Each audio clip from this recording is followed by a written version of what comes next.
Pertanyaan pertama Pak ya. Sebelumnya kami perkenalkan diri dulu Pak. Saya Ina Ningtyas. Kami dari CGP Angkatan 10 Pak ya. Saya Ina Ningtyas. Gua Mala Dewi. Saya Jesse Kurniawansa. Ini ada tugas demonstrasi kontekstual Pak untuk mewawancarai beberapa kepala sekolah, salah satunya kepala sekolah di tempat pengajian. Pertanyaan pertama Pak, selama ini bagaimana Bapak dapat mengidentifikasi kasus-kasus yang merupakan dilema etika atau rujukan moral?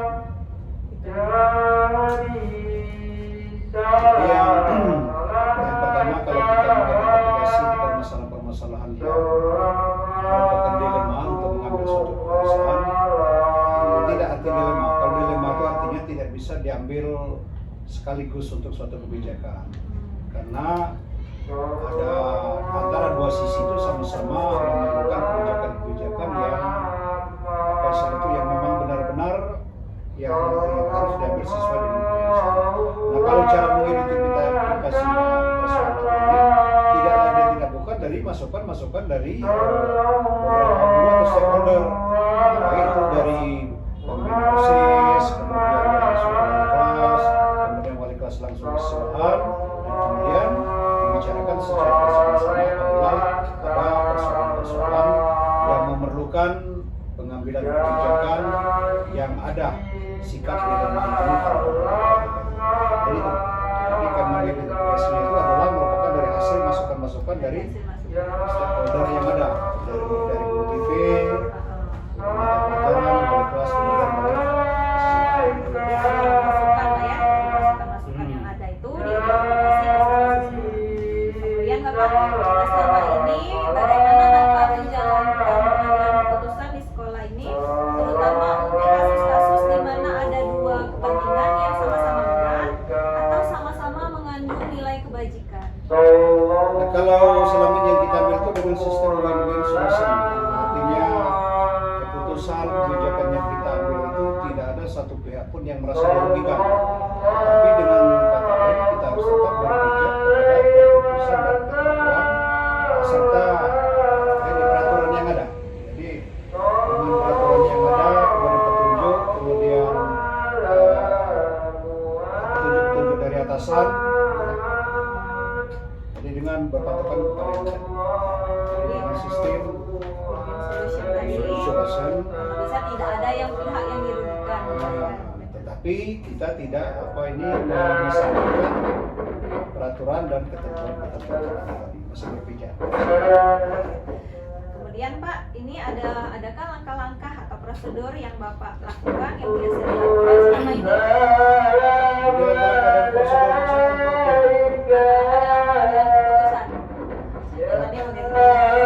Langkah-langkah prosedur yang dilakukan di dalam mengambil keputusan tadi yang bersifat dilema tadi. Benar. Jadi yang pertama tadi itu tadi keputusan itu tidak diambil sendiri, tetapi saya berkolaborasi kemudian meminta pendapat-pendapat dari rekan-rekan stakeholder yang ada. Jadi masukan-masukan itu kita jadikan satu pedoman.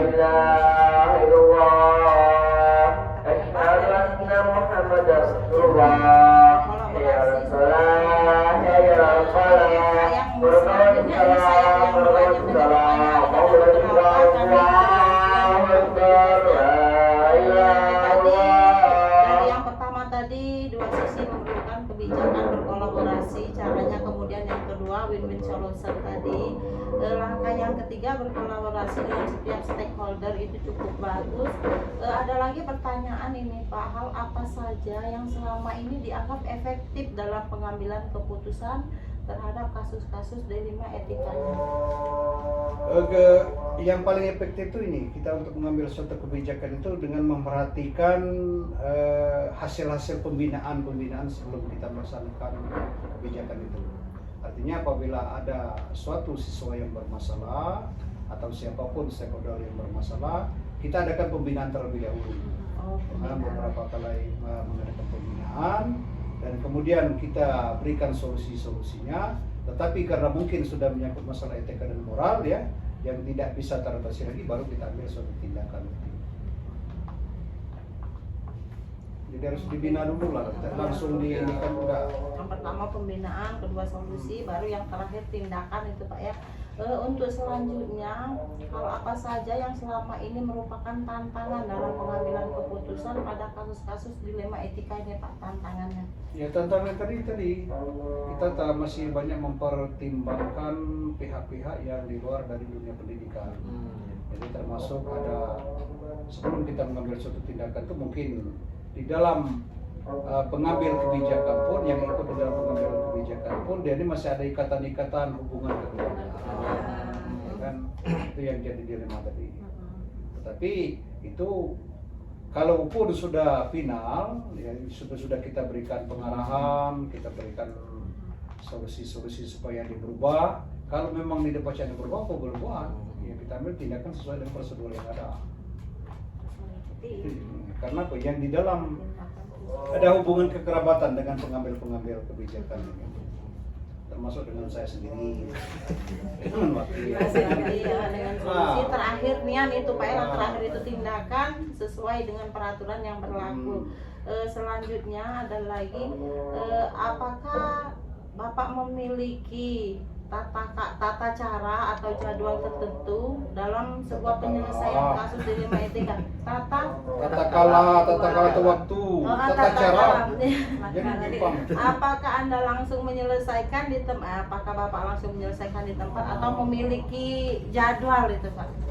Kan di dalam suatu manajemen sekolah itu kan ada jadwal pembinaan. Ada jadwal pembinaan terhadap seluruh stakeholder yang ada. Di situ pun kita minta masukan-masukan persoalan-persoalan yang ada di dalam sekolah ini.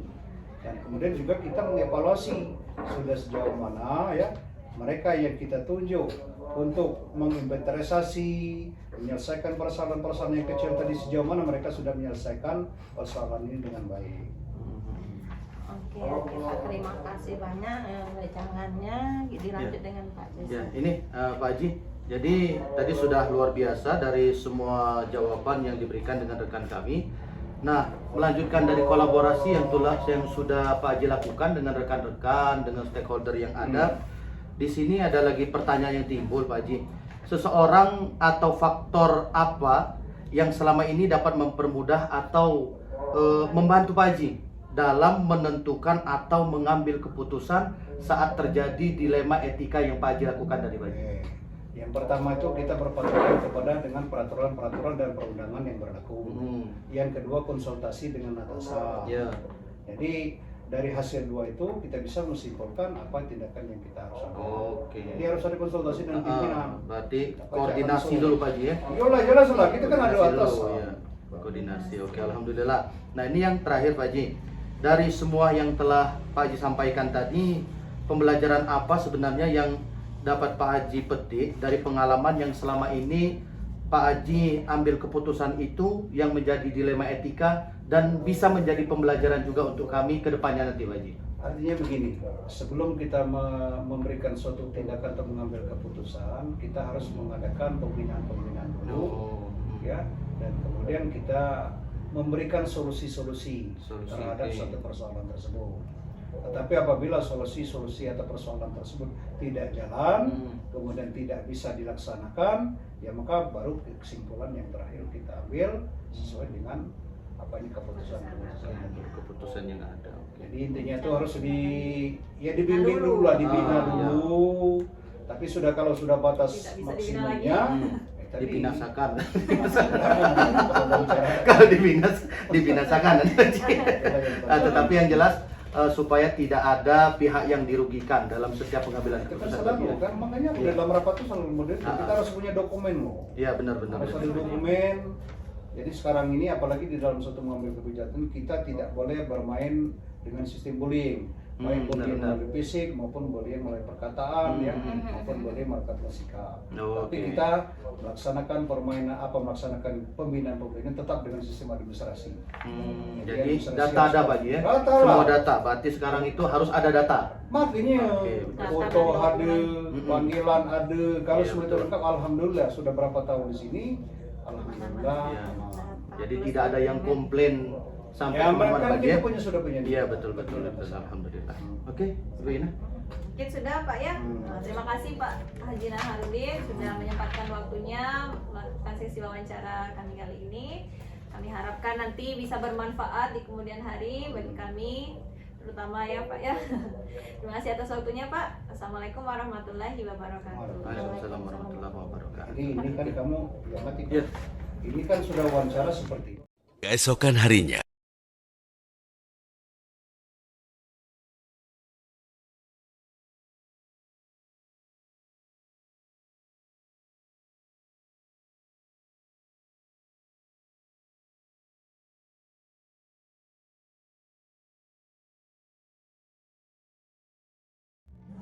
Oke, Assalamualaikum warahmatullahi wabarakatuh. Kami menghormati Bapak Ahmad Hidayat selaku Kepala Sekolah SLB Negeri Pagar Alam. Alhamdulillah hari ini kami diperkenankan untuk beranjak sana bersilaturahmi dengan Bapak.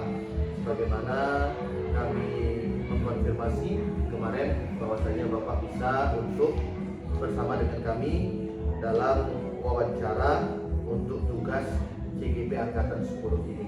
Hari ini bagaimana kabar Pak Dayat? Waalaikumsalam warahmatullahi ya. Ya, alhamdulillah sehat. Ya, alhamdulillah isi lebih ya. Mungkin Ramai, salah satunya di Padang Alam. Ya, sekolah paling ramai dan sekolah paling lengkap sebenarnya Pak. Lengkap. Ada SD, SMP, SMA. Paling lengkap. Iya. Dan ternyata memang gurunya juga super luar biasa Bu, ya. Dari kita lihat ke depan tadi. Iya. Masya Allah. Rasanya kalau guru-guru SMA 4 disuruh ngajar sini, angkat tangan Pak. Angkat tangan. Harus banyak sabar. Ya, ini benar-benar sabar yang luar biasa. Oke, alhamdulillah Pak. Kalau begitu kami dari CGP memperkenalkan diri terlebih dahulu. Saya Jesse Kurniawansyah, Pak Dayat dari SMA Negeri 4 Kota Pagar Alam. Dan ini Aku Harmala Dewi dari SMK Muhammadiyah Pagar Alam. setorkan dari. Iya, Ibu Ina Inekias Pak. SMA 4 juga. Ya, jadi kami bertiga hari ini ingin wawancara dengan Bapak tentang pengambilan keputusan yang berbasis nilai-nilai kebajikan sebagai pemimpin Bapak di SLB ini. Jadi kita langsung saja Pak ya, supaya tidak terlalu lama kegiatan kita, karena kami setelah ini masih ada yang harus diwawancara lagi Pak. Ya karena harus 3 kepala sekolah. Ya, harus 3. Nah jadi seperti ini Pak Kepala Sekolah. Jadi selama ini bagaimana Bapak dapat mengidentifikasi kasus-kasus yang merupakan dilema etika atau rujukan moral di sekolah ini Pak? Ya.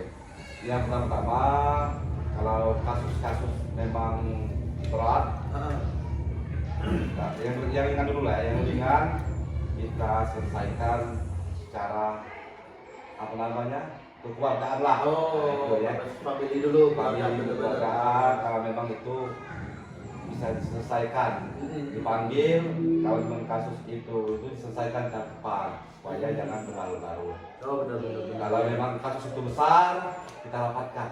Oh jadi ada rapat lagi Pak ya? Rapat, ya kita selesaikan, kita tuntaskan, kita bicarakan dengan kawan-kawan apa yang menjadi pokok permasalahan. Oh benar, berarti tidak mengambil keputusan itu secara sepihak begitu Pak?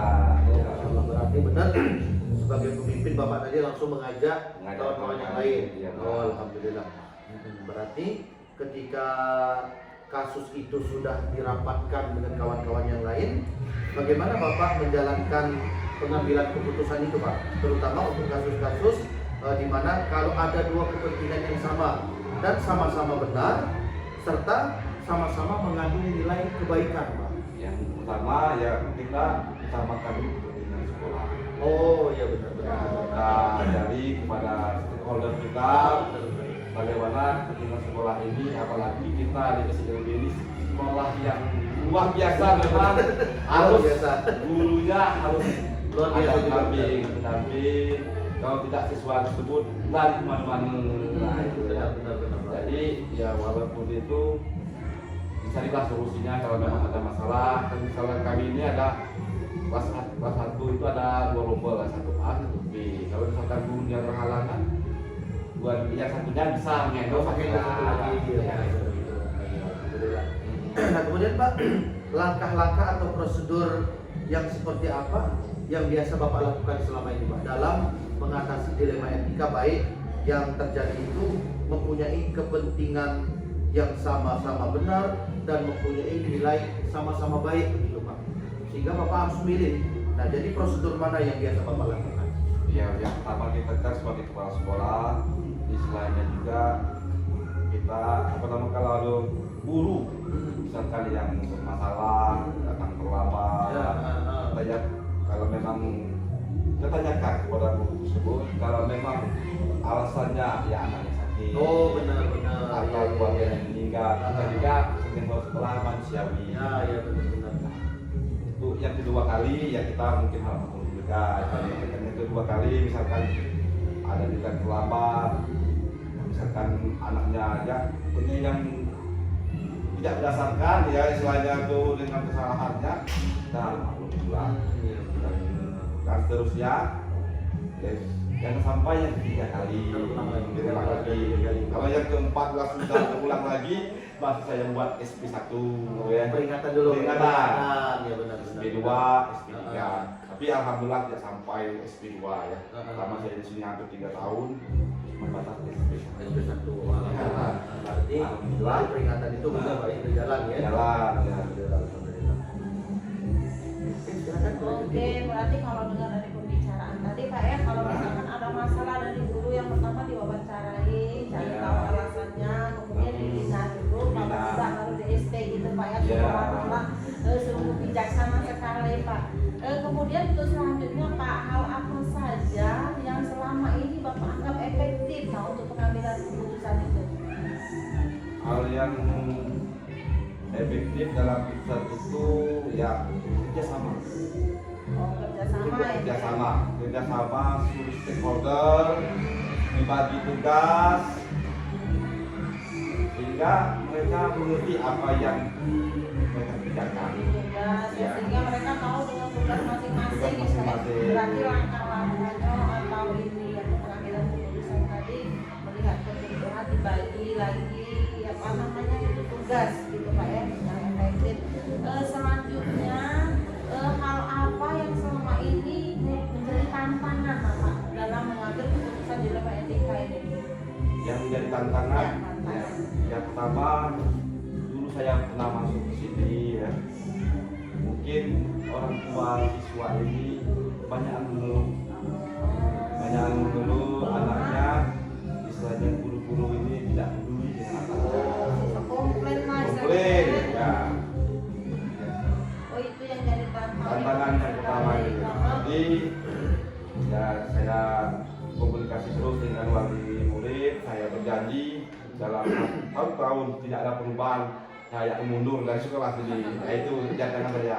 Tapi alhamdulillah setelah saya rapatkan kepada wali murid dengan guru-guru kita, selalu ada pengusaha, selalu rapat-rapat terus itu ya. Jadi komunikasi sehingga mereka memahami keluhan dari wali murid tersebut. Oke. Berarti dengan komunikasi yang baik wali murid sudah itu dikumpulkan guru-guru dibina juga. Ya, Jadi lagi. tantangan itu bisa diatasi Di atas ya alhamdulillah Oke, sampai bagus. sekarang 3 tahun ini tidak ada Tidak permasalahan. salah, berarti yang bijaksana sekali. Iya. Selanjutnya apa ada sebuah apa namanya